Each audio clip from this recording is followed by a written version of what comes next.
साथियों नमस्कार, मेरा नाम विकास कुमार। मैं अपने YouTube चैनल पर आप सभी लोगों का स्वागत करता हूं। आज एक नए टॉपिक के साथ आप लोगों के बीच में आया हूं। आज हम सभी लोग जानेंगे कि अंग्रेज समस्त शूद्रों के लिए कैसे भाग विधाता हुए। साथियों, अगर चैनल को सब्सक्राइब नहीं किए हैं तो कर लीजिए कि मेरा एक वीडियो आप तक पहुंच जाए।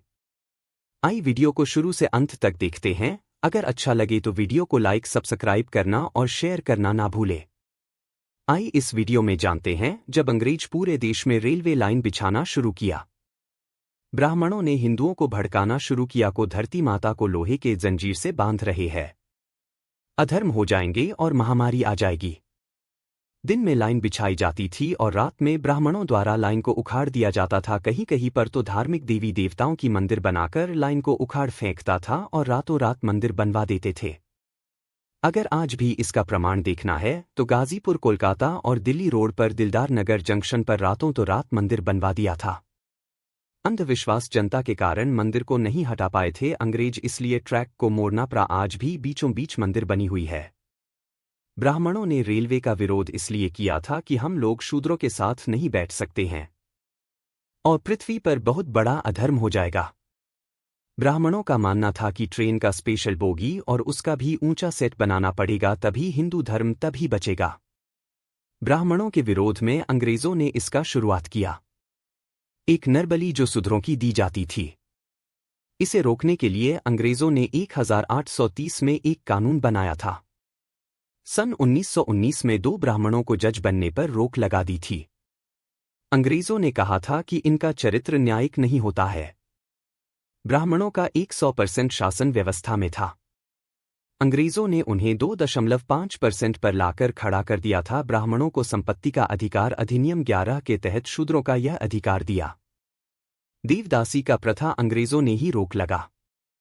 इस प्रथा में क्या था कि शूद्रों की लड़कियों को मंदिरों में रखा जाता था दासी के रूप में। छोटी उम्र में ही पंडा पुजारी उनके साथ बलात्कार और अत्याचार करना शुरू कर दे रहे थे।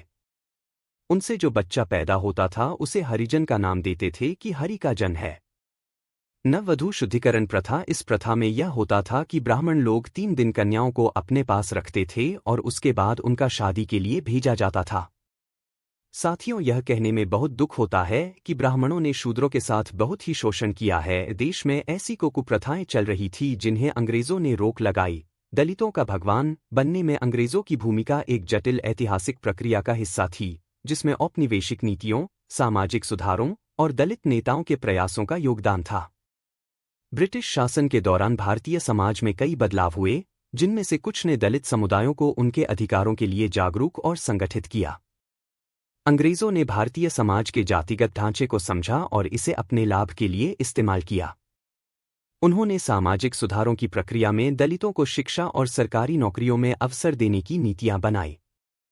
इसके साथ ही अंग्रेजों ने राजनीतिक प्रतिनिधित्व और अधिकारों के मुद्दों पर भी काम किया, जैसे कि 1932 में कम्युनल अवार्ड के तहत दलितों के लिए पृथक निर्वाचन क्षेत्रों की पेशकश। हालांकि इसने भारतीय समाज में विभाजन को और बढ़ाने का भी काम किया। Doctor B.R. अंबेडकर जैसे नेताओं ने अंग्रेजों के शासनकाल में मिले अवसरों का इस्तेमाल कर दलित अधिकारों की मांग को प्रमुखता से उठाया। उन्होंने दलितों के लिए सामाजिक और राजनीतिक स्वतंत्रता की वकालत की, जिससे दलित समुदायों में एक नई जागरूकता आई। लेकिन यह भी सच है कि ब्रिटिश सरकार ने अपने औपनिवेशिक हितों के तहत इन समुदायों को एक सीमित दायरे में समर्थन दिया। इसलिए अंग्रेज दलितों का भगवान कैसे बने का जवाब यह है कि अंग्रेजों ने दलित समुदायों को कुछ अवसर दिए, जिनसे उनका उत्थान हुआ, लेकिन यह प्रक्रिया उनकी अपनी औपनिवेशिक रणनीतियों से प्रेरित थी, न कि विशुद्ध रूप से दलित समुदायों के कल्याण के लिए। साथियों, उम्मीद करते हैं कि आप सभी लोगों को वीडियो अच्छा लगा होगा और आप सभी लोग समझ चुके होंगे। वीडियो कैसा लगा कमेंट करके जरूर बताएं। वीडियो देखने के लिए बहुत बहुत धन्यवाद।